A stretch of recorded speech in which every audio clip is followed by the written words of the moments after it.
ગુરુહરિ સ્વામીશ્રીનો પ્રાગટ્ય દિન વર્ષોથી આપણે આ દિવસ ઉજવતા આવ્યા જ છીએ.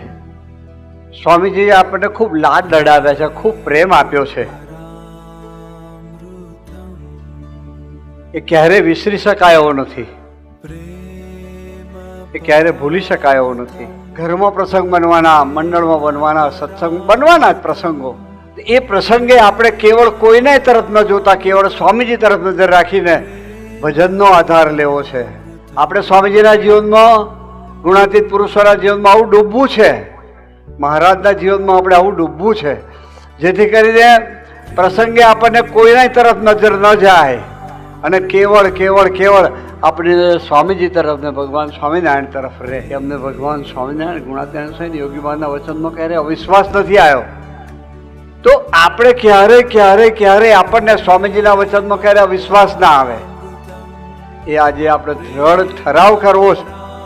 નાનું મોટું વચન હોય, કંઈક આજ્ઞા કરી હોય, કંઈક સૂચન કર્યું હોય, કંઈક ગોષ્ઠીમાં કહ્યું હોય, એ વાતોમાં ક્યારેય આપણને અવિશ્વાસ ના આવવો જોઈએ. તો ખરેખર સ્વામીજીનો પ્રાગટ્ય ઉત્સવ, પ્રાદુર્ભાવ દિન ઉજવ્યો કહેવાય. પ્રેમ પરા